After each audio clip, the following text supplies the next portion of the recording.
Break के बाद एक बार फिर से आप सभी का स्वागत है। आगे बढ़ते हैं। रिसर्च वर्क की गुणवत्ता बढ़ाने के लिए पटना यूनिवर्सिटी में 2 साल पहले सेंट्रल रिसर्च फैसिलिटी सेंटर का निर्माण हुआ। बिल्डिंग बनी, एसी लगे, लेकिन जो मकसद था वो पूरा नहीं हुआ। छात्रों को बिल्डिंग का ताला खुलने का इंतजार है, लेकिन ना तो स्टाफ की तैनाती हुई और ना ही उपकरण भी लगाए गए। चमचमाते भवन से रिसर्च कैसे होगा, ये बताने को कोई तैयार नहीं। पटना विश्वविद्यालय के पटना साइंस कॉलेज में 2 साल पहले सेंट्रल रिसर्च फैसिलिटी सेंटर का निर्माण पूरा हुआ था। तब के कुलपति प्रोफेसर गिरीश चौधरी ने अक्टूबर 2023 में इसके निर्माण कार्य का उद्घाटन किया था, लेकिन इस सेंट्रल रिसर्च फैसिलिटी सेंटर में किसी भी तरह का उपकरण मौजूद नहीं है जिससे छात्र अंतर्राष्ट्रीय स्तर का शोध कर सके। लाखों की लागत से बिल्डिंग तो बनकर तैयार हो गई, लेकिन 2 सालों से विज्ञान के छात्रों के लिए इसकी उपयोगिता समझ में नहीं आती। जब रिसर्च सेंटर के दरवाजों पर ताला लटका हो और धूल की मोटी परत जमी हो तो छात्र करे भी क्या? नहीं, वो तो फिलहाल हम लोग फर्स्ट ईयर से देख रहे हैं कि ये बन रहा है बस, और सिर्फ कुछ मजदूर दिखे हैं और इसके अलावा कुछ भी नहीं। हम लोग को इसके बारे में कोई इन्फॉर्मेशन भी नहीं मिली है।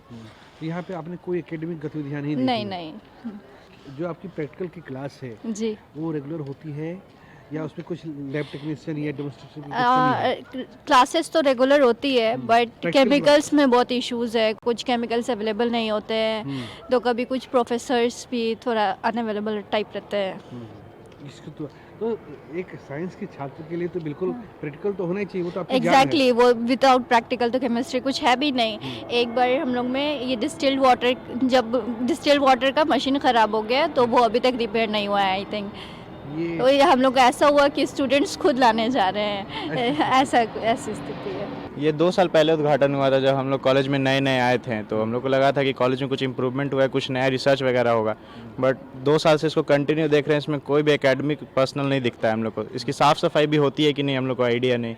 जब से इसका गेट बंद रहता है, बाउंड्री कर दी गई है, ना स्टूडेंट्स को जाना अलाउड है, या फिर गेट ही बंद है तो जाना क्या अलाउड नहीं है। केमिस्ट्री के छात्र हैं और आपके लिए प्रैक्टिकल बहुत महत्वपूर्ण रहता जी। है।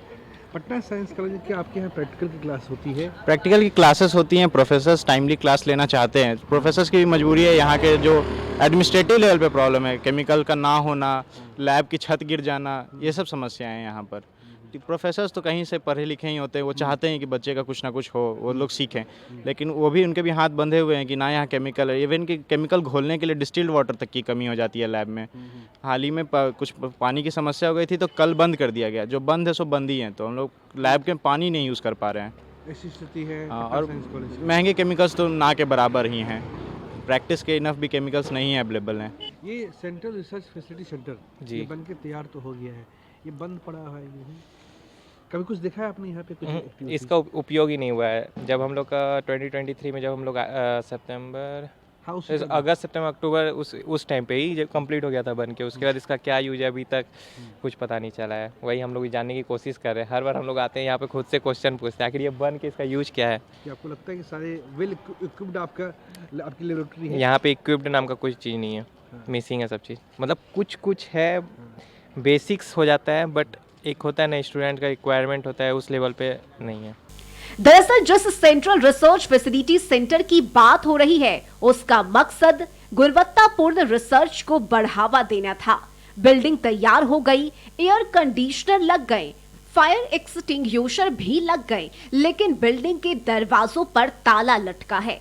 हम इस वक्त मौजूद है ईस्ट का ऑक्सफोर्ड कहे जाने वाले पटना विश्वविद्यालय में, और उसी पटना विश्वविद्यालय में मौजूद है पटना साइंस कॉलेज, और उसी पटना साइंस कॉलेज में मौजूद है लाखों की लागत से तैयार की गई एक ऐसी बिल्डिंग जिसका पिछले 2 सालों से कोई इस्तेमाल नहीं है। जिस बिल्डिंग की से आपको हम वाकिफ करा रहे हैं उस बिल्डिंग का नाम है सेंट्रल रिसर्च फैसिलिटी सेंटर। इसका उद्घाटन 22 अक्टूबर 2023 को तत्कालीन कुलपति, पटना विश्वविद्यालय की कुलपति प्रोफेसर गिरीश कुमार चौधरी ने किया था। काफ़ी आलीशान ये बिल्डिंग है, ग्राउंड के साथ ये 2 फ्लोर की ये बिल्डिंग है और ये पटना यूनिवर्सिटी की बिल्डिंग है। इसको बनाने का मकसद ये था कि पटना विश्वविद्यालय के छात्र, खासकर साइंस के छात्रों के लिए ये उपयोग में आ सके। आप देख सकते हैं कि बहुत ही शानदार ये बिल्डिंग बनाई गई है। कई एसी यहाँ पे लगाए गए हैं। आप देख सकते हैं 1 2 3 4 5 1 2 3 4 5 9 एसी का यहाँ पे ये एग्जॉस्ट यहाँ पे लगाया गया है और ये पूरी तरीके से सुसज्जित जिस बिल्डिंग को कहा जा सकता है, ये पूरी वेल इक्विप्ड, ये पूरी तरीके से बहुत अच्छी ये शानदार इमारत इसे तैयार किया गया है। गेट पे ताला लगा हुआ है। 2 साल से यहाँ पे इसे ही स्थिति बनी हुई है और धूल की मोटी गर्द धूल की मोटी परत आपको यहाँ पे नजर आएगी। देखिए साफ तौर से ये धूल की मोटी परत है और मुख्य प्रवेश द्वार पे ताला लगाया हुआ है। फायर एक्सटिंग्विशर लगाया गया है, यानी अग्निशमक यहाँ पे लगाया गया है ताकि अगर कोई आपात स्थिति हो आग वाली तो यहाँ पे उस आग पे काबू पाया जा सके। ये हमने आपको इस बिल्डिंग का मुख्य प्रवेश द्वार दिखाया है। अब एक और हिस्से से आपको वाकिफ कराएंगे। वो टोटल वहाँ पे 8 एसी लगाया गया था। एक एसी का एग्जॉस्ट आपको यहाँ भी दिखाई देगा। और देखिए अब देखिए इसकी अंदरूनी जो बनावट है उससे हम आपको वाकिफ कराएंगे। हमारे दर्शक देखेंगे कि किस तरीके से सरकारी पैसों का बेजा इस्तेमाल का मामला यहाँ पे बनता है। ये हमने मुख्य प्रवेश द्वार दिखाया था और ये दूसरा द्वार है। ये आप देख सकते हैं कि ये यहाँ पे ग्राउंड के साथ 2 बिल्डिंग है। ग्राउंड के साथ G+2 की ये बिल्डिंग है। यहाँ पे भी ताला लगा हुआ है और मकड़े का जाल है। ये मकड़े का जाल केवल ये दिखाता है कि किस तरीके से बिहार के भविष्य पे ये मकड़े का जाल लगा हुआ है। एसी को तोड़ने की कोशिश की गई है।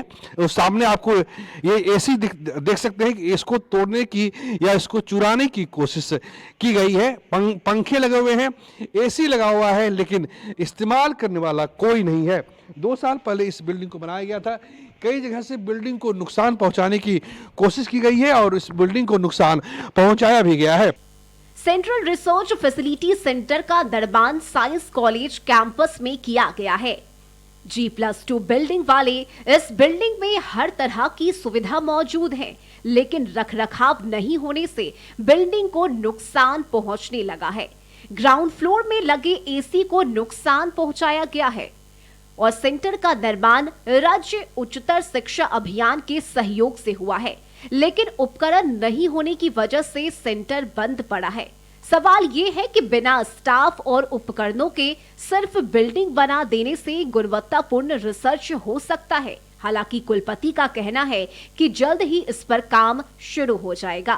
जो रिसर्च वाली बिल्डिंग बनाई गई है उसमें जो इक्विपमेंट्स हैं वो रखे गए हैं। अभी उनका विधिवत कुछ और इक्विपमेंट्स आने हैं, उनका विधिवत उद्घाटन किया जाएगा। वो जल्दी ही आ जाएंगे। मैंने उनको कहा है कि बाय 15 जनवरी वे सारी चीज़ें आ जाए, उनका सही तरह से व्यवस्थित हो जाए और उसमें काम शुरू हो, क्योंकि बिल्डिंग पूरी हो चुकी है और उसको भी 15 जनवरी तक उसको कार्यान्वित कर दिया जाएगा। तकरीबन 2 साल पहले पटना विश्वविद्यालय के पटना साइंस कॉलेज कैंपस में सेंट्रल रिसर्च फैसिलिटी सेंटर के निर्माण कार्य का उद्घाटन किया गया था। साफ तौर से पिछले 2 साल में इसकी कोई उपयोगिता लोगों को समझ में नजर नहीं आई, क्योंकि बिल्डिंग तो बहुत शानदार तैयार की गई है, लेकिन इसके अंदर इक्विपमेंट्स मौजूद नहीं है। साफ तौर से ये सरकारी संसाधन और सरकारी पैसों के दुरुपयोग का मामला बनता है। कैमरा पर्सन प्रदीप के साथ प्रीतम कुमार, कशिश न्यूज, पटना।